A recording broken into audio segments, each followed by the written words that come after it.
YouTube? Welcome back to the Allegheny Northern in N scale, and today we're going to do another layout update. I guess this is technically going to be the October layout update because we had that little update video that was sort of 2 or 3 weeks ago. It was kind of in the middle of October, and it was because I missed the September update basically, because there wasn't much to show you because I'd been working on all the framing and all that stuff. But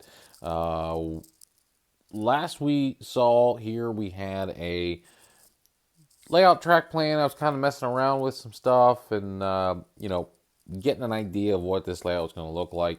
And that was the last video in praise of sectional tracking, because I actually can take the track apart and move it around, and I don't have to rely on flex track and road bed and all that sort of stuff. It's all together. So that's why I really like the Kato unit track.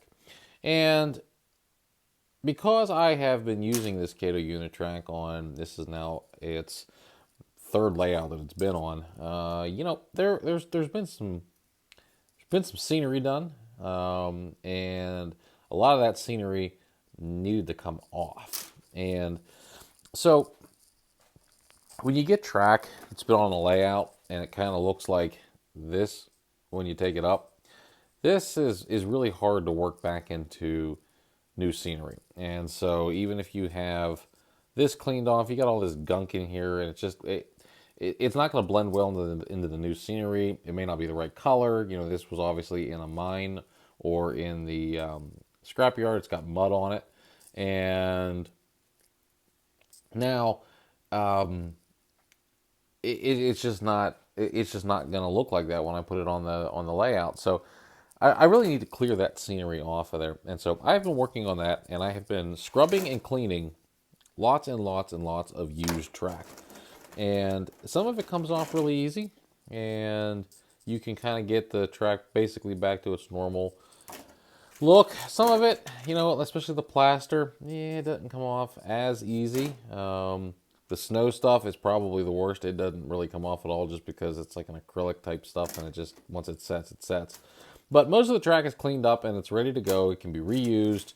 The parts that are a little more damaged, I can just sort of use them in some places where you're not going to see it. But I did do a video, at least I started one anyway. It's on how I clean the track.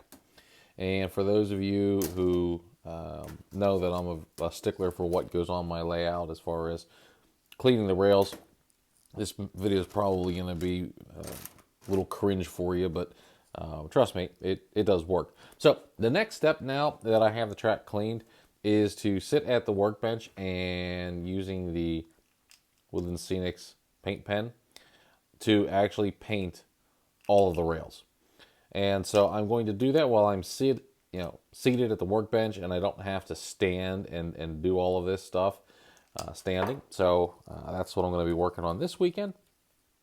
And then for those of you who watched one of my last videos, it wasn't the last one, it was the one before that. No, it might have been the last one. But I have those reverse loops now, and those reverse loops are on the main line, so trains need to be able to enter it and then exit it kind of fluidly, and the switches need to switch. So the turnouts need to turn to either the diverging or the main route, depending which way the train came in. And I didn't want to have to be running all over my layout when guests were here throwing turnouts because the train had entered a reverse loop.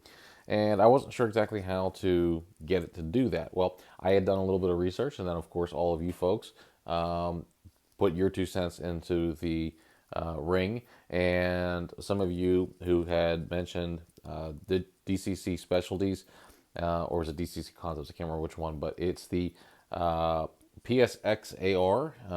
and what that is it's an auto reverser. So I bought a bunch of AR1s, and I'm not going to use any of them, I don't think. So, whoops. I guess I'll be selling those off. But anyway, the PSXAR has the ability to not only act as a circuit breaker, act as a means to throw the polarity on the track so I can reverse. It also can throw a turnout and align a turnout for a train that's coming in or out of the loop. And that's perfect. That's exactly what I need. I do not want...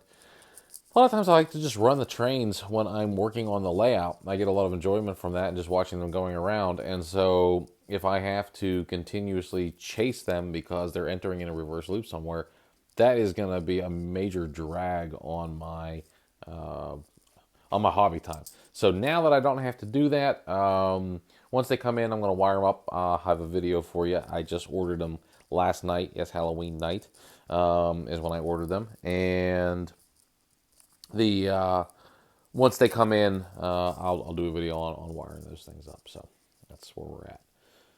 Okay, so one thing I wanted to address, and I'm going to have a whole video on cleaning the track and the turnouts, because obviously the method for cleaning the track and the turnouts is a little bit different. The track doesn't really matter how you get it clean. It's going to be very forgiving. However, your turnouts are not, because your turnouts have an electrical component to them, right? So you can't just go and throw them in water or scrub them with water. But what I want you to see here is a number 4. And I know a bunch of you are anti these number 4s. And I'm telling you right now, if you're anti a number 4 turnout from Kato, it's probably because you're not using it properly. Because I have a ton of these things and I don't have any issues with them. I don't get derailments. I don't get short circuits. Not any more than I get anywhere else. So some things that I think that might be helpful for you is, first, make sure your turnouts are clean. So like, look at this turnout right now. And you can see that the points are not lined up, right? Like this is thrown all the way, but the turnout is not, see how it's not going all the way closed. Sometimes that's just as simple as taking a very stiff brush and knocking scenery material out of the way. I'm going to say that almost every time you have a turnout that's not functioning properly, it's because you've got scenery material. You either have it in the track, so actually under the rail here, or you've got it inside. And in either location, it is not going to work because that piece of whatever it is, and see, now I have it knocked out of there. And so it's working just fine. But it's always going to be scenery material.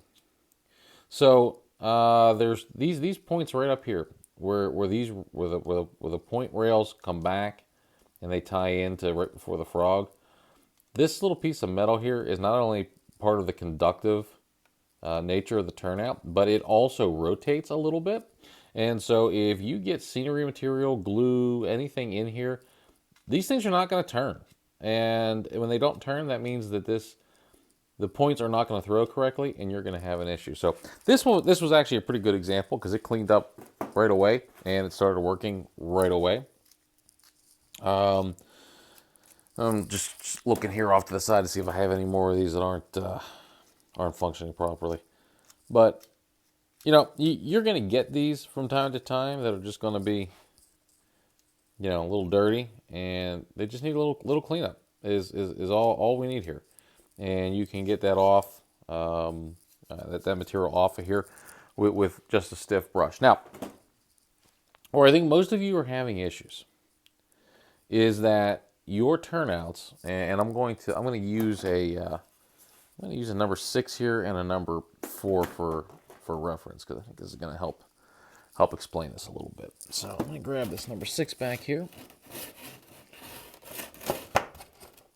And so for those of you who are kind of new to this, the tighter the number, so that's going to be the tighter this diverging root separates. Okay, so it's measuring this angle that's coming off here. So a 4 is going to be tighter than a 6, and so the more gentle this diverging root is, the faster speed you can hit it with your train and not have an issue and shake things loose, damage cargo, have people flying out of their seats, that sort of thing. In our model world, where we're not necessarily worried about that as much as we are a derailment, same deal. I can hit this turnout at slow speeds, no problem, or this turnout slow speeds, no problem. This one I can hit with a little bit of speed. I hit this one with too much speed, and I got everything on the ground. Okay, so, but that's not the issue with these. And what I want you to look at is, see the bottom from the point? Can you see how much straight track goes from the point down on the 6? Okay, and can you see how much goes from the point down on the 4? It's not a lot, okay, on that 4.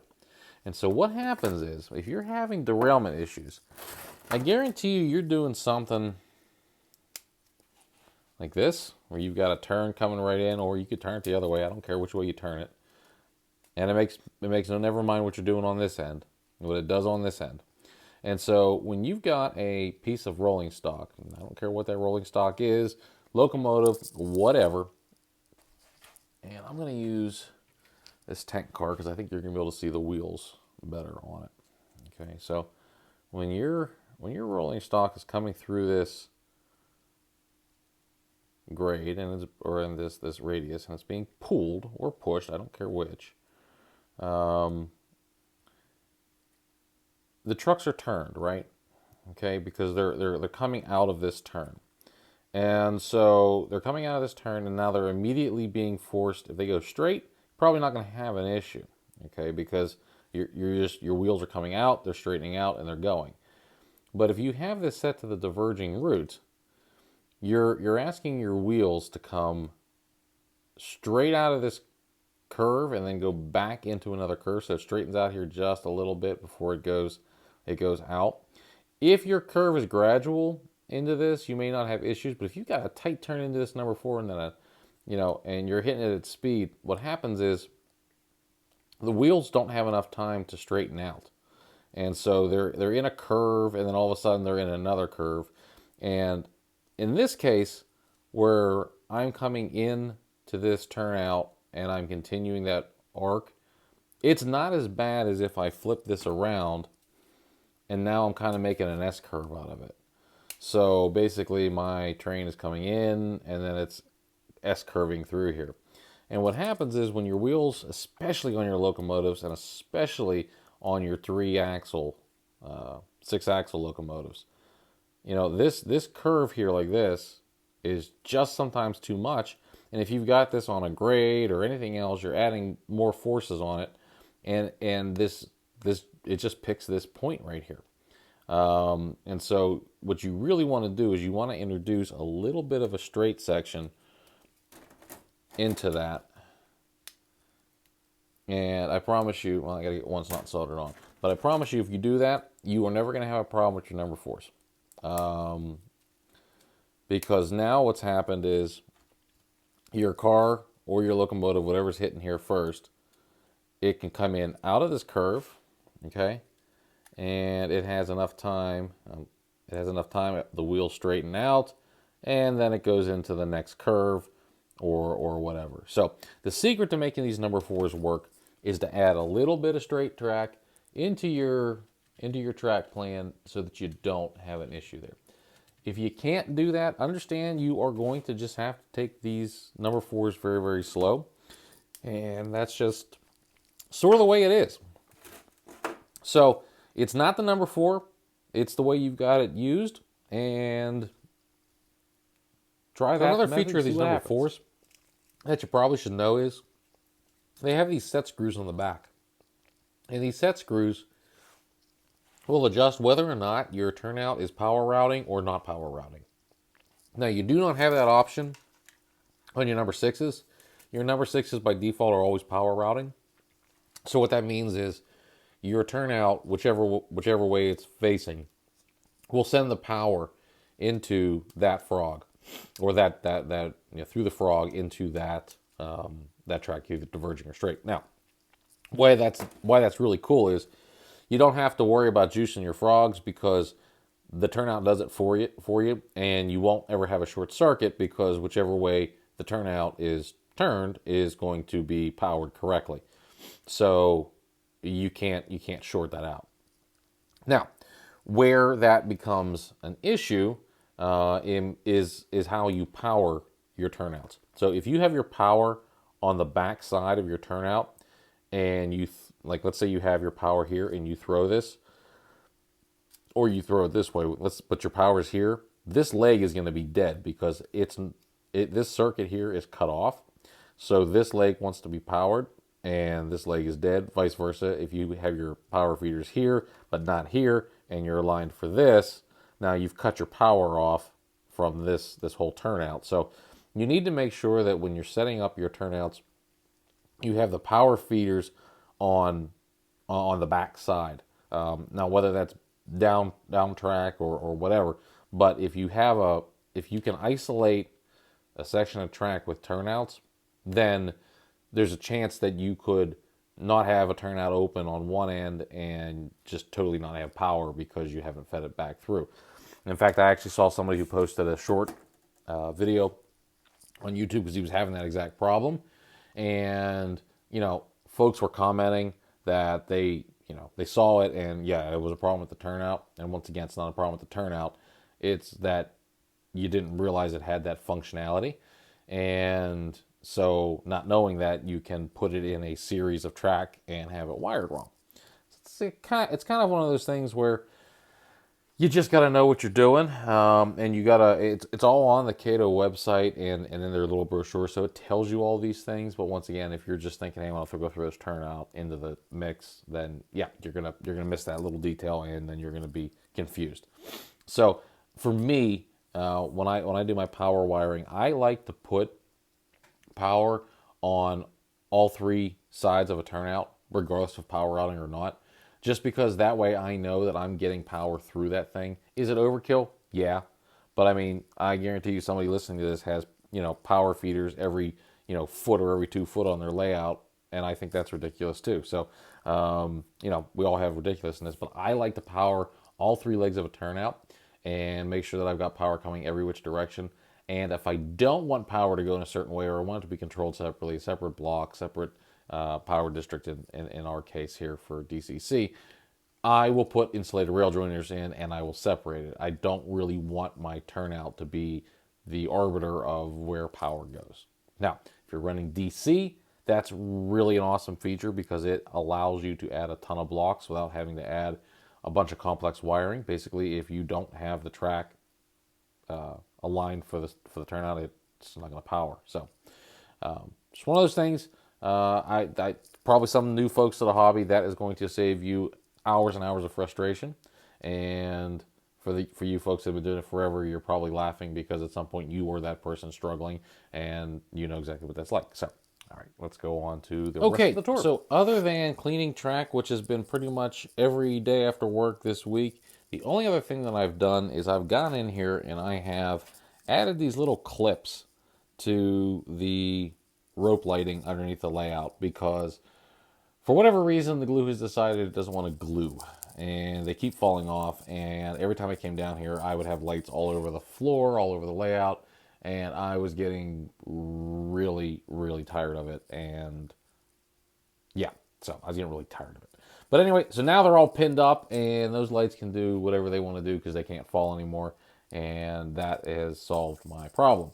So in the video where I talk about the lighting upgrades to the layout, I'm going to have to do a little addendum to that video. And I'm going to have to include adding these clips because, well, let's just face it, the adhesive on the back end was just pretty much bullshit. So we're past that now, and we have a new plan. Okay, folks, that was pretty much the last couple of weeks here in October, getting us up to November. So now we're back on a regular monthly update schedule. And I know not a whole lot got done, but it took a lot of time. It took 4 nights of about an hour each to get that track cleaned up. It's a major pain in the ass, but you'll see all that, coming up here. And, running around chasing lights, which, I mean, you can see like right now, I got a strand that fell off. So yeah, it's going to get a hook. But, I'm making some good progress. I'm hoping that in the next month I have the lower loop running and I can get some trains running, because that's going to mark, I think, about 3 months of no trains running. And I'll be honest with you, I need to get that stuff out of my dining room. I'd like to have my dining room table back. And more importantly, I would really like to run some freaking trains. So I have been living vicariously through all of your videos, watching your trains run and enjoying that. And it goes, bittersweet from me really enjoying watching trains run to realizing my trains aren't running. So I'm putting in the effort here to get that up and running. But I'm going to be sitting at the workbench here tonight, painting track up, and other than some yard work this weekend, I'm probably going to be down here painting freaking track, which I know sounds like a blast, but we got to do it, and it's going to be better to do it sitting at a workbench than trying to stand and do it and have it all attached. I'll actually be able to hold it and move it around and get it ready. I thought about using the airbrush on some of the flex track sections, and I may still do that. But for right now, we're just going to be using the tried and true Woodland Scenics paint pen. So that's it for us here. Next video will be out next week, and we'll be on to a normal video cycle after that, and we'll have our updates at the end of the month. All right, everybody. Until then, keep on modeling and enjoying the hobby.